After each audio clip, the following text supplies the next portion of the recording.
Jean-Marc du groupe The Box, comment allez-vous ce soir? Super, merci. Ça va bien. Bienvenue à Québec. Merci. Alors, c'est un retour à Québec. Ça fait longtemps que vous n'êtes pas passé par la capitale quand même.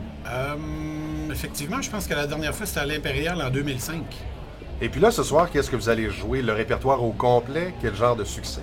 On va jouer dans la première partie du spectacle, principalement le dernier album qui est sorti en 2005 et qui s'appelle Black Dog There. Et puis, dans la deuxième moitié du show, on fait toutes, mais toutes les vieux hits.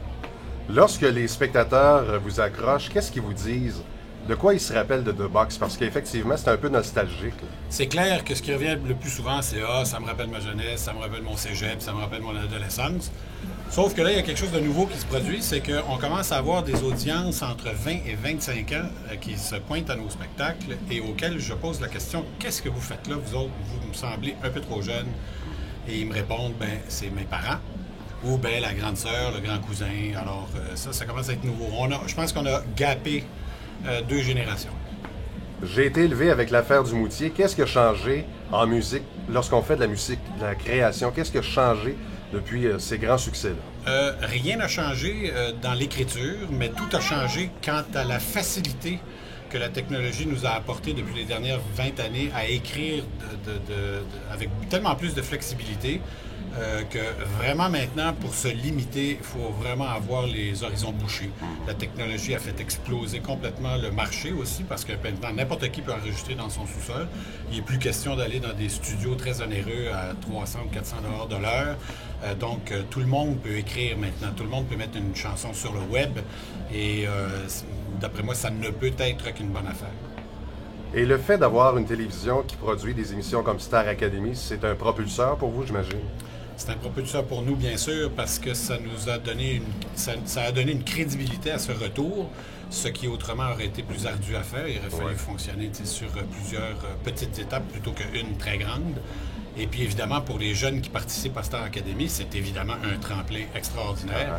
Être vu par plus de 2 millions de personnes à chaque semaine, ça va avoir les répercussions que ça va avoir, c'est clair. Est-ce que la radio a toujours un impact positif dans la vie d'un groupe, même pour The Box, qui a quand même une fiche impeccable? Est-ce que pour vous, c'est important, la radiodiffusion? Je suppose que oui, quoique je ne puisse plus le dire parce que je le sais pas, en fait.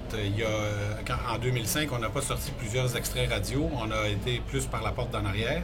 Cette fois-ci, on va l'essayer avec le prochain album, mais est-ce que les résultats vont être très différents de ce qu'ils étaient à l'époque? Je ne saurais pas le dire.